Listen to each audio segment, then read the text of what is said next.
नमस्कार विद्यार्थी मित्रांनो, आज गणितामध्ये आपण विभाज्य आणि विभाजक हा घटक पाहणार आहोत. या घटकामध्ये आपण मूळ संख्या, संयुक्त संख्या आणि सहमूळ संख्या यांच्या संकल्पना समजून घेणार आहोत. 1 नंबर मूळ संख्या. ज्या संख्येला 1 आणि ती संख्या, बघा ज्या संख्येला 1 आणि ती संख्या असे दोनच विभाजक असतात, ती संख्या मूळ संख्या असते. संयुक्त संख्या. ज्या संख्येला दोनापेक्षा जास्त विभाजक असतात, ज्या संख्येला दोनापेक्षा जास्त विभाजक असतात, ती संख्या संयुक्त संख्या असते. सहमूळ संख्या. फक्त एकच विभाजक सामायिक असणाऱ्या, फक्त एकच विभाजक सामायिक असणाऱ्या दोन संख्यांना सहमूळ संख्या असे म्हणतात. तर विद्यार्थी मित्रांनो, आपण या घटकामध्ये मूळ संख्या, संयुक्त संख्या, सहमूळ संख्या यांच्या संकल्पना समजून घेण्यासाठी काही उदाहरणे बघूया. मूळ संख्या आणि संयुक्त संख्या समजून घेण्यासाठी आता आपण पुढील तक्त्याचे निरीक्षण करूया. या तक्त्याचे निरीक्षण केल्यानंतर तुम्हाला मूळ संख्या, संयुक्त संख्या यांच्या संकल्पना नक्कीच स्पष्ट होतील. या तक्त्यामध्ये मी एका बाजूला संख्या दिलेल्या आहेत आणि दुसऱ्या बाजूला त्या संख्येचे विभाजक दिलेले आहेत. पहिली संख्या 15. 15 या संख्येचे विभाजक कोणते? 15 या संख्येचे विभाजक शोधायचे म्हणजे काय करायचं? तर 15 ही संख्या कोणकोणत्या पाढ्यामध्ये येते ते बघूया. म्हणजे ती संख्या 15चे विभाजक आहेत असे म्हणायला हरकत नाही. 1च्या पाढ्यात येतात 15, 3च्या पाढ्यात येतात 15, 5च्या पाढ्यात येतात 15 आणि 15च्या पाढ्यात येतात 15. असे 15चे 4 विभाजक आहेत. अशा पद्धतीने आपण आणखीन काही संख्यांचे विभाजक पाहूया. आता पुढची संख्या घेऊया 5. 5 1च्या पाढ्यात येतात आणि 5च्या पाढ्यात सुद्धा येतात 5. 1 आणि 5 हे 5चे विभाजक आहेत. पुढची संख्या घेऊया 18. 18 या संख्येचे विभाजक पाहूयात. 1, 2, 3, 6, 9, 18 असे 18चे 6 विभाजक आहेत. आता पुढची संख्या घेऊयात 1. 1 ह्या संख्येचे विभाजक बघूया. 1 ह्या संख्येचा एकच विभाजक आहे. 1 ह्या संख्येचा फक्त एकच विभाजक आहे. पुढची संख्या घेऊयात 17. 17 या संख्येचे 1 आणि 17 असे दोनच विभाजक आहेत. आता पुढची संख्या घेऊया 25. 25 या संख्येचे विभाजक बघूया. 1, 5, 25 असे 3 विभाजक 25 या संख्येचे आहेत. आता 3 या संख्येचे विभाजक बघूया. 1 आणि 3 असे दोनच विभाजक 3 या संख्येला आहेत. आता या तक्त्याचे निरीक्षण करून तुमच्या काय लक्षात येतंय ते बघूया. इथे बघा, 5 ही संख्या 1 आणि 5 च्याच पाढ्यात येते, म्हणून तिला दोनच संख्या विभाजक आहेत. तसेच 17 ही संख्या सुद्धा 1 आणि 17च्याच पाढ्यात येते, म्हणून तिला सुद्धा दोनच विभाजक आहेत. पुढे 3 ही संख्या सुद्धा 1 आणि 3च्याच पाढ्यात येते, म्हणून तिला देखील दोनच विभाजक आहेत. याचाच अर्थ 5, 17, 3 या संख्यांना फक्त दोनच विभाजक आहेत. त्यामुळे 5, 17, 3 ह्या संख्या मूळ संख्या आहेत. पुन्हा एकदा ऐका. 5, 17, 3 या संख्यांना फक्त 2च विभाजक आहेत. त्यामुळे 5, 17, 3 ह्या संख्या मूळ संख्या आहेत. आता ह्या तक्त्यात आपल्याला आणखीन एक गोष्ट लक्षात येते. बघा 15, 18, 25 या संख्येला 2पेक्षा जास्त विभाजक आहेत. त्यामुळे 15, 18, 25 या संयुक्त संख्या आहेत. इथे 15 ही संख्या 1, 3, 5, 15च्या पाड्यात येते. म्हणून 15 या संख्येचे 4 विभाजक आहेत. 18 ही संख्या 1, 2, 3, 6, 9, 18 या पाड्यांमध्ये येते. म्हणून 18 या संख्येचे 6 विभाजक आहेत. आणि 25 ही संख्या 1, 5 आणि 25 या पाड्यात येते. म्हणून 25 ह्या संख्येचे 3 विभाजक आहेत. त्यामुळे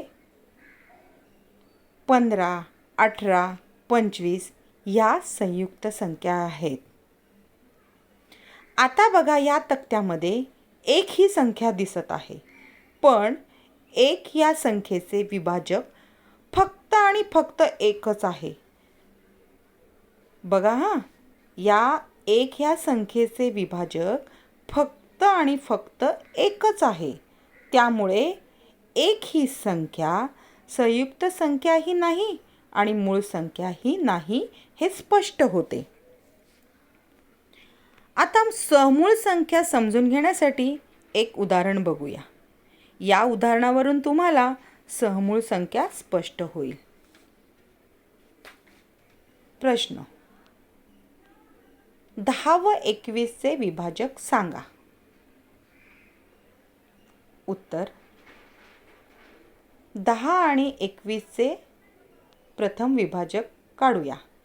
प्रथम आपण 10 चे विभाजक काढूया. 1, 2, 5, 10. आता आपण 21 चे विभाजक काढूया. 1, 3, 7 आणि 21.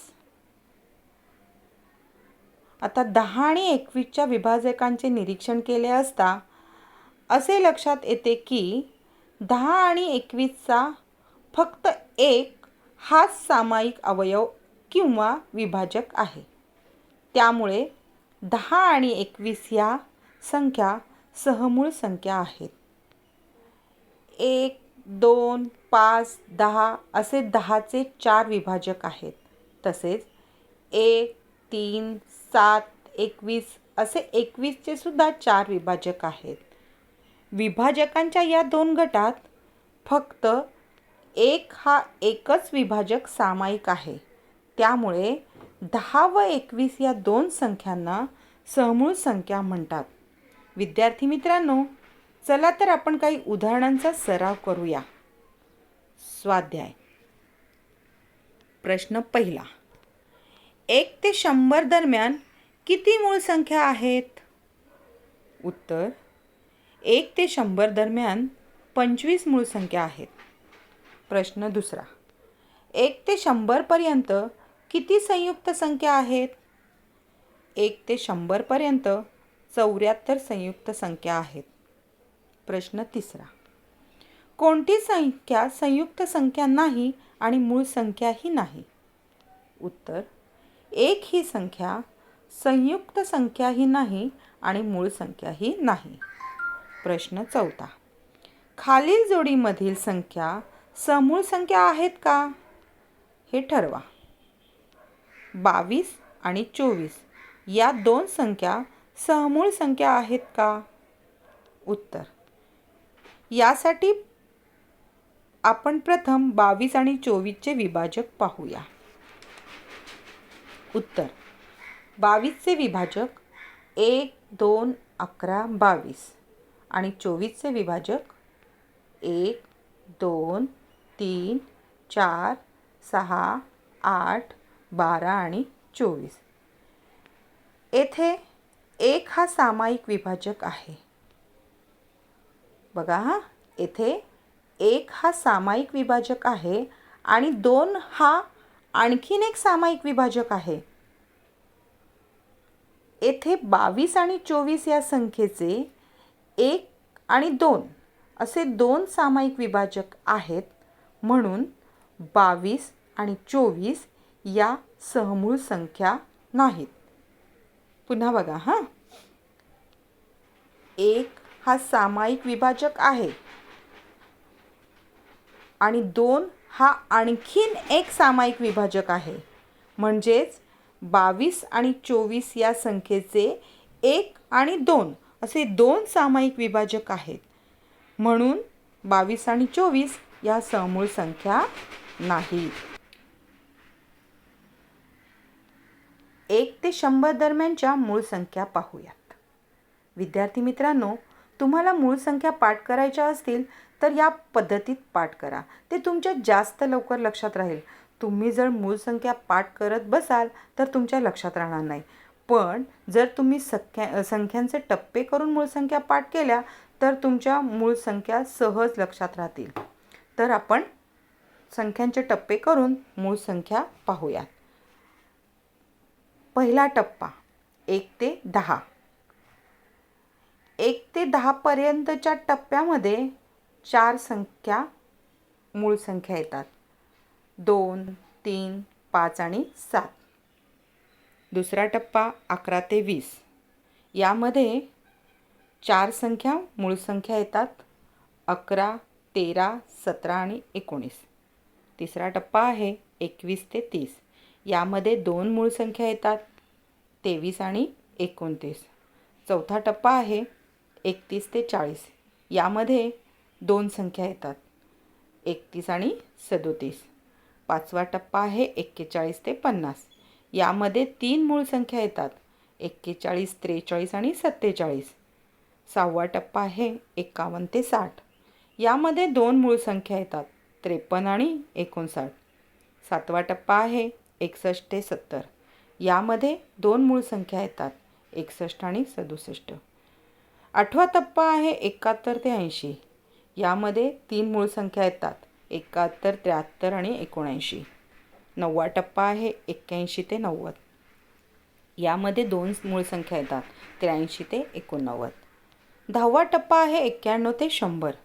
यामध्ये एकच मूळ संख्या येते आणि ती म्हणजे 97. आता विद्यार्थी मित्रांनो, तुम्ही जर ह्या 1 ते 100 मूळ संख्या मोजल्या तर त्या 25 आहेत. म्हणजेच तुम्हाला प्रश्न क्रमांक 1 चे उत्तर कसे आले ते समजेल. तर आज आपण इथेच थांबणार आहोत. पण ज्याप्रमाणे 1 ते 100 दरम्यानच्या मूळ संख्या काढल्या त्याचप्रमाणे तुम्ही स्वतः 1 ते 100 दरम्यानच्या संयुक्त संख्या काढण्याचा प्रयत्न करायचा आहे. हाच तुमचा आजचा गृहपाठ आहे. काही अडचण आली तर मला सांगा, आपण एकत्रित सोडवू. घरीच राहा, सुरक्षित राहा. धन्यवाद.